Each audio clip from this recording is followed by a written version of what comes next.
What are your memories of working with Billy Kidman? To me, Billy's the best.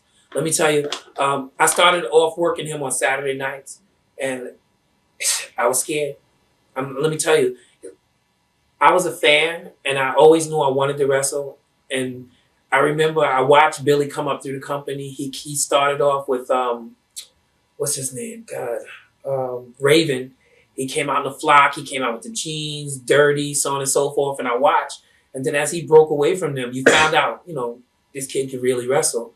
And then I seen him do matches and come out with Tori. I was like, he's really good by himself. And then I was like, I want to be like him.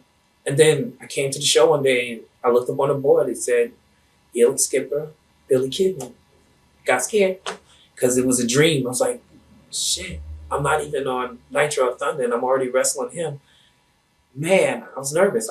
I went up to him and said, I'm Elix Skipper, I'm new. I was scared. He's like, don't worry, we're going to have fun. And the biggest thing he said to me is, I'm already over, so let's do what we got to do to get you over. And Cool. If you know wrestling's not that way. Over guys always keep themselves over, or they might, pick up a few guys that they see that have it. But it's hard to get another wrestler that's already up there and doing the right thing and making money to help somebody that's just coming into business. And remember, I never made it to real TV yet. I was just on Saturday. And Saturday is real TV, but it's not the big show. But Billy was like, he was going to help me. And he said, all I had to do was listen. So, I always take my hat off to him. And he's one of those great competitors in and out of the ring. Did you guys have a good match? The first time, to me, he said it was a good match. To me, it was okay. I wanted to do more, but my psychology, it wasn't about more. It was about me kicking his behind, getting him on the mat, and let him be the babyface that he was. So he told me it's not about what you do sometimes. It's about how you come across. If you're going to be a heel, be a heel.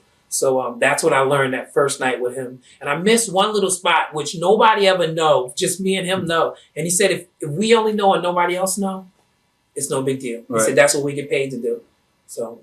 What about Rey Mysterio Jr.? You worked with him a little bit. What was some of your memories of working with Rey? Ray is the man. Ray can do it all. Ray wrestled big people, small people. To me, Ray is like a Kurt Angle. He can wrestle anybody.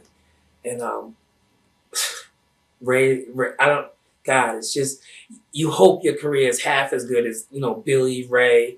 You just hope. And just to be in the ring with them and just to see how good they are, you have no choice but to get better. And I'm just so glad I had the opportunity to start off my career with those guys because they just made me better.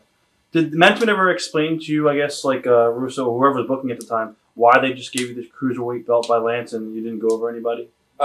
Yes, actually, Terry Taylor explained it to me when they were thinking about doing it. And then he came to me and said, this is the reason why. And I didn't kind of agree with it, but who was I to say, no, I don't want the belt? I was going to ask you, did you think it killed the credibility of the belt? No. Well, personally, I did. But when he explained to me what they was going to do, and I'd have to prove myself night after night, and I'd have to physically show them how good I was, and I'd have to be arrogant and cocky, then it made sense. But I'd rather win it. But the way they did it, it was good too. But some people like it, some people don't. But what about Kevin Nash? What are your thoughts on Kevin Nash? People can say what they want about Kevin. This is my deal with Kevin. The Natural Born Thrillers, all those guys was in the locker room. I was in the locker room with a bunch of other people. Kevin Nash said to all of us one day, you guys are the future. And I don't care what these guys tell you. We need to work with you guys because there's going to come a day when we have to put you guys over. So that's what Kevin said to us. He said, some of you guys are not there yet, and some of you guys will be there yet. But if we don't give you the push or the rub, who's going to give it to you? That was the first speech Kevin gave us. Do you think he was sincere, or you think? Put it like this. My first match in the ring with Kevin, it was me. When I lost my belt, it was Mike Sanders, Kevin Nash, and myself. It was a 3-way. And I've been wrestling on TV maybe 6-7 months. I had the belt. And it came a point in time in the match where I was going to jump on Kevin and hit him. I was like, so Kev, I'm going to come hit you. I was like, do you want me to hit you or you just going to cut me off? He's like, no, hit me. Why can't you hit me? I was like, Kevin, do you know I've been wrestling for God know how long? And I wasn't allowed to, hit you or Scott or, all the guys that's over. He said, how you guys going to get over if you can't beat on us? All right. Kev let me float to the top rope. He was saying something. He turned around. I missile drop kicked him. He fell. He jumped up. I drop kicked him again. He got in the corner. I started beating him up. I busted his lip. He never complained, never nothing. He said, good job. He said, that's what you need to do. Wrestle me like you do everybody else. Never complained, never nothing. He always ribbed me about it, but he never complained in the ring. He said, that's what you need to do with everybody. If you can do it with me, you can do it with anybody that's in the locker room. So I have nothing but the utmost respect for him. What about Scott Hall? Scott Hall, back at that time, he didn't really, he always talked to us. He didn't, like now I'm a lot closer with Scott Hall in TNA. Right. Than I was back then. But he would always speak to us and talk to us a little bit. But now it's like, he's more like I did the match where I walked on top of the cage and he pulled me aside and talked to me for like 30 minutes. And everything he said to me made sense. He said of what I need to do from that point to where I'm at now. So Scott Hall's a cool guy. He helped, but there's some people that think they know everything and don't want to go to the veterans for help.